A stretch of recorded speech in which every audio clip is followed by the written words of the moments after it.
Lo primero a decir, más allá, es que en Venezuela no existe ninguna persona privada de libertad o procesada que no haya hecho un hecho, hasta podríamos decir públicamente reconocido. Más allá de que podamos estar de acuerdo con las penas, con los procesos judiciales. Yo soy de los que creo que para una persona que es reincidente de un hecho tan delicado como el de Leopoldo López, capaz incluso la pena pudo haber sido corta. Pero eso es un elemento particular.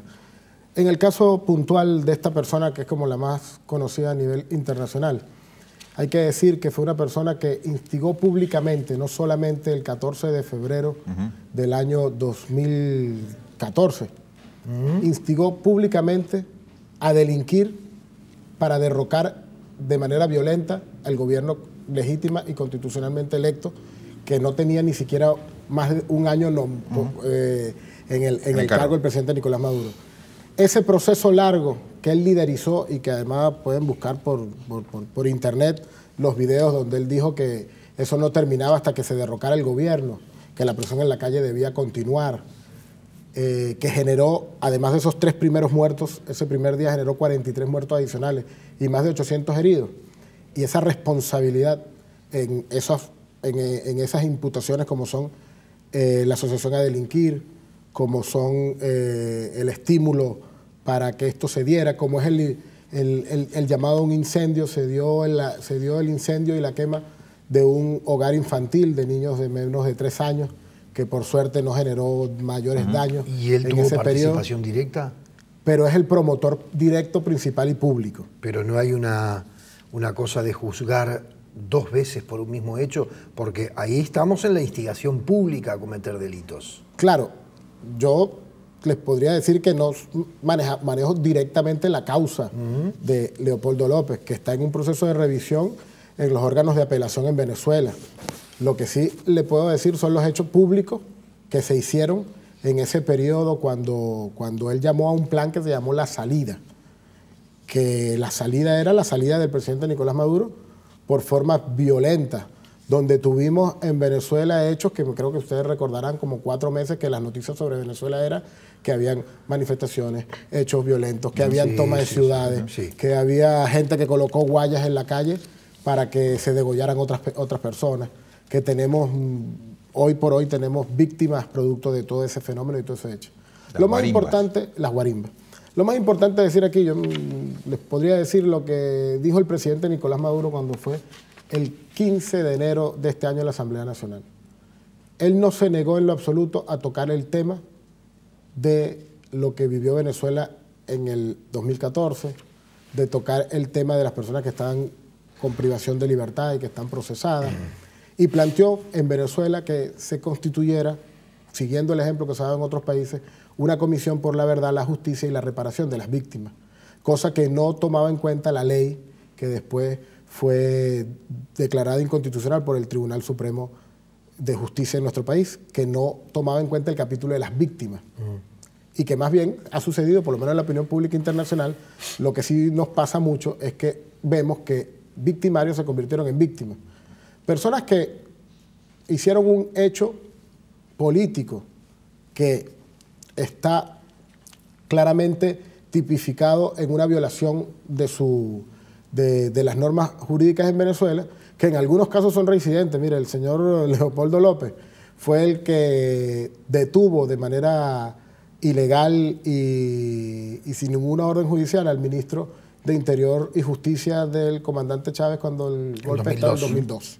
Y ya tuvo un beneficio procesal, para decirlo de esta manera, si hablamos de términos. Está bien, pero no es... Ya tenía antecedentes. Ahora no está siendo juzgado por eso, porque eso ya se no, laudó. No está siendo juzgado por eso, pero yo que no soy el juez, y no soy juez, ni me corresponderá porque no soy abogado, pero entiendo que posiblemente el que ya haya sido absuelto por una ley de amnistía que generó el comandante Chávez después de los hechos del 2002, pero que ya tenía antecedentes por haber violado y haber generado violaciones de derechos humanos, me imagino que también tuvieron un peso en su proceso judicial. Pero más allá de hablar particularmente de ello, lo primero que habría que decir es que desde el 2013 que llegó el presidente Chávez, tuvimos sectores, que llegó el presidente Nicolás Maduro, disculpen, a la presidencia de la República, tuvimos hechos que buscaron derrocar al gobierno de manera violenta.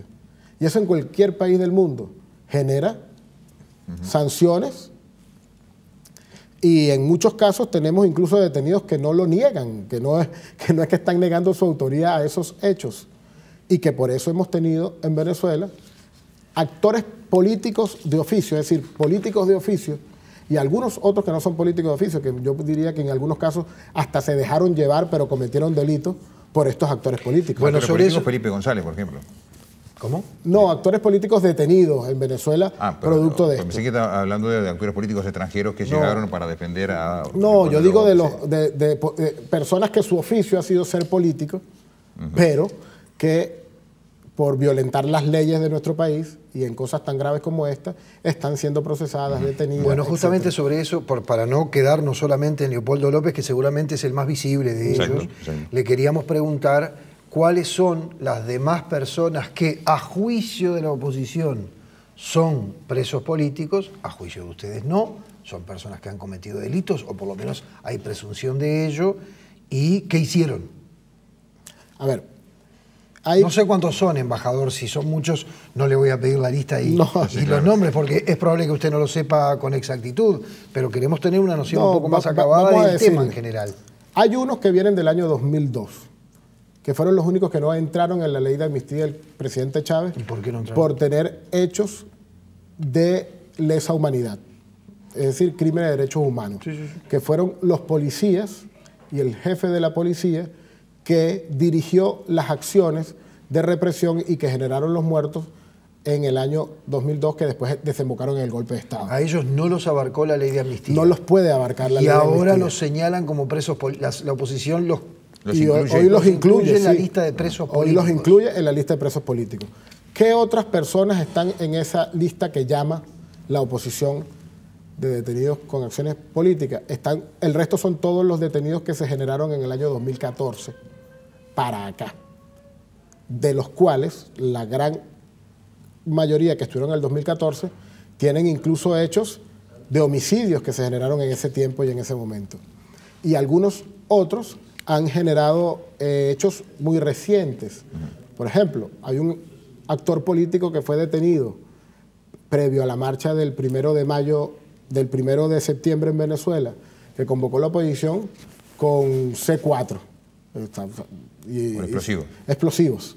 Entonces, sabemos que eso no es de uso común en las calles de nuestro país. Embajador, y es la misma pregunta que hacíamos sobre el Consejo Nacional Electoral, se la queremos trasladar sobre el Poder Judicial en Venezuela. ¿Hay garantías de que es? ¿Usted nos puede reseñar alguna garantía de que el Poder Judicial es independiente en Venezuela? Miren, lo primero para comprender es que en Venezuela los poderes se designan y se cumplen según lo que dice la Constitución en el marco de la Constitución. Es decir, a veces nosotros oímos por ahí que son ilegítimos o ilegales las personas que están allí incluso asumiendo ese rol, y le tenemos que decir claramente que no. Segundo, podemos ver la actuación de un organismo como el Tribunal Supremo de Justicia, una actuación que tiene una data desde el año 98 para acá, que fue creado ese tribunal.